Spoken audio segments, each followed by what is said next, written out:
अफगानिस्तान में तालिबान सरकार के गठन को लेकर अभी भी सस्पेंस कायम है, लेकिन अब तालिबान ने मुल्ला हसन अखुंद को सरकार का सर्वोच्च मनोनीत किया है। बड़े तालिबान नेताओं के हवाले से मिली खबर के मुताबिक अखुंद को ही अफगानिस्तान के सर्वोच्च पद की जिम्मेदारी दी गई है। पहले मुल्ला बिरादर के नाम की चर्चा थी। उधर तालिबान ने कहा है कि बुधवार को सरकार का गठन हो सकता है या फिर 1-2 दिन की और देरी हो सकती है। मुल्ला हसन अखुंद अभी तालिबान के बड़े फैसले लेने वाले निकाय रहबरी शुरा का प्रमुख है। खबरों के मुताबिक अफगानिस्तान में तालिबानी सरकार के गठन में देरी के पीछे आपसी कलह है।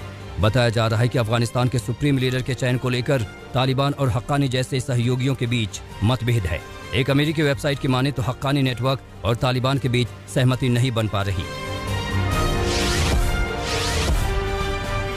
तालिबानी सरकार के गठन से पहले पाकिस्तान एक्शन में है।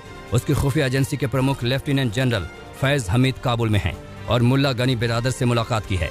सरकार के गठन की कोशिशों के बीच तालिबानी नेता की आईएसआई प्रमुख से मुलाकात बेहद अहम है। माना जा रहा है कि पाकिस्तान सरकार के गठन में दखल दे रहा है। हालांकि तालिबान दावा कर रहा है कि वो किसी भी अन्य देश को अपनी जमीन का इस्तेमाल साजिशों के लिए या अपने किसी मामले में दखल नहीं देने देगा। तालिबान ने सरकार के गठन से पहले ही अन्य देशों में अपने संबंध सुधारने की पहल तेज कर दी है। इसी कड़ी में तालिबान पॉलिटिकल ऑफिस के प्रमुख मालवानी अब्दुल सलाम हनीफी ने काबुल में चीन के राजदूत से मुलाकात की। तालिबान का कहना है कि इस मुलाकात में द्विपक्षीय मुद्दों को लेकर बात हुई। पंजशीर पर अब सस्पेंस गहरा गया है। एक दिन पहले तालिबान ने पंजशीर पर पूरी तरह से कब्जे का दावा किया। उसके फौरन बाद अहमद मसूद ने अपना ऑडियो संदेश जारी कर तालिबान दावे को खारिज कर दिया। अहमद मसूद ने कहा कि हम अजय हैं। मसूद ने पाकिस्तान की बमबारी पर सवाल उठाए हैं। 2 दिन पहले पाकिस्तान ने तालिबान की मदद करते हुए पंजशीर में ड्रोन अटैक किया था। पंजशीर में पाकिस्तानी दखल के बाद अफगानिस्तान में लोगों में गुस्सा फूटा है। काबुल और मज़ार शरीफ में हजारों की संख्या में लोगों ने पाकिस्तान के खिलाफ उग्र प्रदर्शन किया है। उस दौरान पाकिस्तान के विरोध में जमकर नारेबाजी हुई। साथ ही पाक की खुफिया एजेंसी आईएसआई के प्रमुख को जल्द से जल्द काबुल से वापस भेजने की भी मांग की।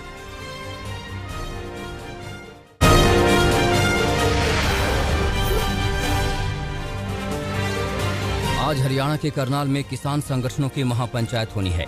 महापंचायत को देखते हुए करनाल में सुरक्षा के बेहद सख्त इंतजाम किए गए हैं।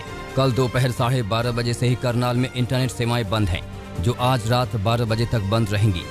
बीते दिनों करनाल में किसानों पर हुए पुलिस के लाठीचार्ज के विरोध में ये महापंचायत बुलाई गई है। किसानों पर हुए लाठीचार्ज को लेकर काफी हंगामा हुआ था। लाठीचार्ज का आदेश देने वाले एसडीएम का वीडियो वायरल होने के बाद किसान संगठनों ने उन पर कार्रवाई की मांग की थी। विवाद बढ़ने के बाद सरकार ने एसडीएम का तबादला कर दिया था। यूपी के मुजफ्फरनगर में हुई किसान महापंचायत के बहाने अखिलेश यादव ने बीजेपी सरकार पर हमला बोला। अखिलेश यादव ने ट्वीट किया कि किसानों का आक्रोश देखकर डबल इंजन के सारे ड्राइवर नदारद हो गए। मुजफ्फरनगर ने ऐसी जनक्रांति को जन्म दिया है जो देश को बीजेपी की नफरत भरी राजनीति से निकालकर अमन चैन की नई रोशनी लाएगा। अखिलेश ने यह भी कहा कि बीजेपी ने किसानों को अपमानित करने का काम किया है। अब जब तक कृषि कानून खत्म नहीं होंगे, किसान इसी तरह एकजुट रहेंगे। यूपी के फिरोजाबाद में बुखार के चलते हो रही मौतों को लेकर केंद्र सरकार भी गंभीर हो गई है। केंद्रीय स्वास्थ्य सचिव राजेश भूषण ने यूपी के चीफ सेक्रेटरी को चिट्ठी लिखी है, जिसमें सभी मरीजों की स्क्रीनिंग का निर्देश दिया है। यूपी के कई जिलों में बुखार और डेंगू का कहर जारी है, लेकिन सबसे खराब हालात फिरोजाबाद के हैं। अब तक यहाँ 51 लोगों की मौत हो चुकी है, जिसमें ज्यादातर बच्चे हैं। बुखार के कहर के बीच बीते दिनों मुख्यमंत्री योगी आदित्यनाथ ने भी फिरोजाबाद का दौरा किया था।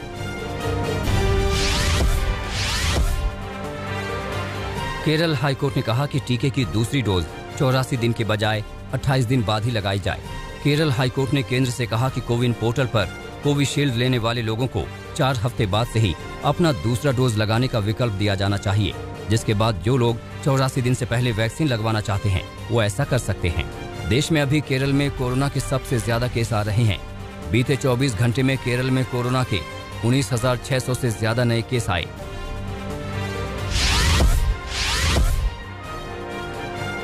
प्रधानमंत्री नरेंद्र मोदी आज शिक्षक पर्व के उद्घाटन सम्मेलन को वीडियो कॉन्फ्रेंसिंग के जरिए संबोधित करेंगे। ये सम्मेलन सुबह 11 बजे से शुरू होगा। इस कार्यक्रम में पीएम मोदी भारतीय सांकेतिक भाषा शब्दकोश, टॉकिंग बुक्स, स्कूल गुणवत्ता, और सीबीएसई के असेसमेंट फ्रेमवर्क का शुभारंभ करेंगे। इस कार्यक्रम के दौरान शिक्षा मंत्री और केंद्रीय शिक्षा राज्य मंत्री भी मौजूद रहेंगे।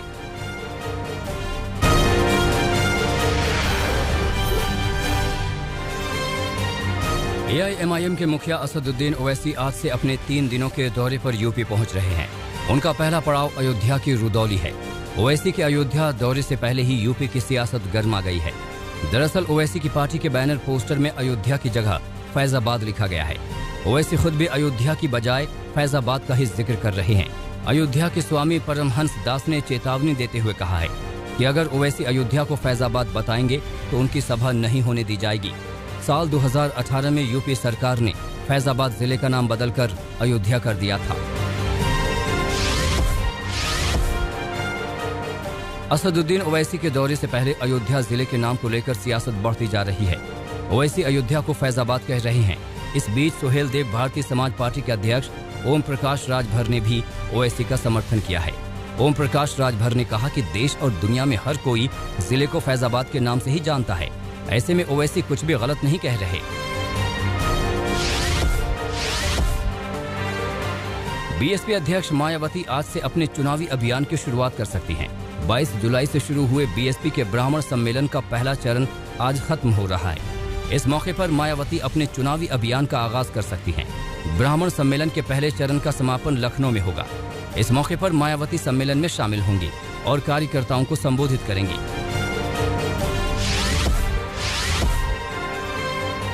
ममता बनर्जी के भतीजे और तृणमूल कांग्रेस के महासचिव अभिषेक बनर्जी से मनी लॉन्ड्रिंग केस में ईडी ने 9 घंटे पूछताछ की। पूछताछ के बाद अभिषेक बनर्जी ने बीजेपी पर जमकर निशाना साधा। उन्होंने कहा कि जो बीजेपी के साथ लड़ता है उसे इसी तरह प्रताड़ित किया जाता है। बीजेपी को लगता है कि दूसरे दलों की तरह टीएमसी डर जाएगी, घर में बैठ जाएगी। आपको जो करना है करो, 2024 में टीएमसी आपको हराएगी। भवानीपुर उपचुनाव में बीजेपी नेता शुभेंदु अधिकारी ममता बनर्जी के खिलाफ चुनाव नहीं लड़ेंगे। पश्चिम बंगाल बीजेपी के अध्यक्ष दिलीप घोष ने ये जानकारी दी। दरअसल कुछ दिन पहले शुभेंदु अधिकारी ने ममता बनर्जी के खिलाफ फिर से चुनाव लड़ने की इच्छा जाहिर की थी, लेकिन पार्टी का कहना है कि शुभेंदु ममता बनर्जी के खिलाफ चुनाव नहीं लड़ेंगे। पश्चिम बंगाल विधानसभा चुनाव में शुभेंदु अधिकारी ने नंदीग्राम सीट पर ममता बनर्जी को हराया था। आज कोलकाता में होने वाली बीजेपी की बैठक में उपचुनाव के प्रत्याशियों के नाम पर मुहर लग सकती है। भवानीपुर सीट पर 23 सितंबर को उपचुनाव होगा, जबकि नतीजे 3 अक्टूबर को आएंगे।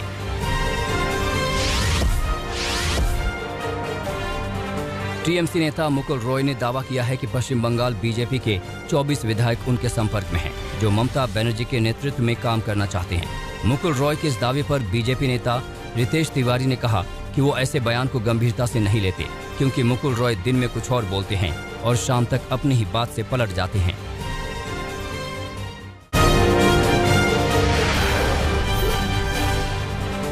गुरुग्राम पुलिस को बड़ी कामयाबी मिली है। फारूखनगर की क्राइम ब्रांच की यूनिट ने 2 शातिर बदमाशों को गिरफ्तार किया है। गिरफ्तार बदमाश राकेश उर्फ पेठा पर हत्या के प्रयास, लूट, गाड़ियों की चोरी समेत 2 दर्जन से ज्यादा संगीन मामले दर्ज हैं।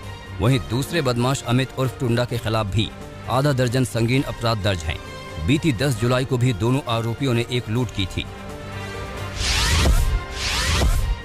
दिल्ली के ख्याला में हुई डकैती के मामले में पुलिस को बड़ी सफलता मिली है। पुलिस ने डकैती करने वाले 5 आरोपियों को गिरफ्तार कर लिया है। पुलिस ने आरोपियों के पास से 4 पिस्टल, 31 जिंदा कारतूस, कुछ खाली खोखे, नकली नंबर प्लेट, 2 कार समेत कुछ कैश बरामद किया है। पुलिस ने जानकारी मिलने के बाद आरोपियों का पीछा किया और उन्हें गिरफ्तार किया।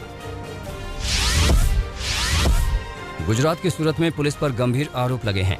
आरोपों के मुताबिक एक फौजी के सिक्योरिटी गार्ड के पिता को पुलिस ने इतना पीटा कि उनकी अस्पताल में इलाज के दौरान मौत हो गई। जानकारी के मुताबिक कराचा इलाके की एक डायमंड फैक्ट्री में काम करने वाले शख्स को पुलिस ने शराब की बोतल के साथ पकड़ा था। जमानत पर रिहा होने के बाद जब वो थाने अपना पर्स और मोबाइल लेने गए तो आरोपों के मुताबिक पुलिस ने उन्हें बहुत पीटा, जिसके बाद उनकी अस्पताल में मौत हो गई। यूपी में अमेठी के तिलोई थाना क्षेत्र में एक दर्दनाक हादसे में 3 मासूम बच्चों की मौत हो गई, जबकि 2 बच्चे गंभीर रूप से घायल हुए हैं। जानकारी के मुताबिक यहां बारिश के बाद बच्चे एक कच्चे मकान के पास खेल रहे थे, तभी मकान की दीवार गिरी और बच्चे मलबे की चपेट में आ गए। बच्चे की मौत के बाद पूरे इलाके में हड़कंप मचा है। महाराष्ट्र के ठाणे में चोरों ने गैस कटर से बैंक का एटीएम काटकर 1 लाख रुपए ले उड़े। चोरों की तस्वीरें सीसीटीवी में कैद हो गई। हैरानी इस बात की है कि एटीएम में लगे सेंसर से बैंक को चोरी की वारदात का अंदाजा हो गया था। उन्होंने पुलिस को भी फोन किया, मगर जब तक पुलिस पहुंचती तब तक चोर गायब हो चुके थे। अब पुलिस सीसीटीवी के जरिए आरोपियों की तलाश कर रही है।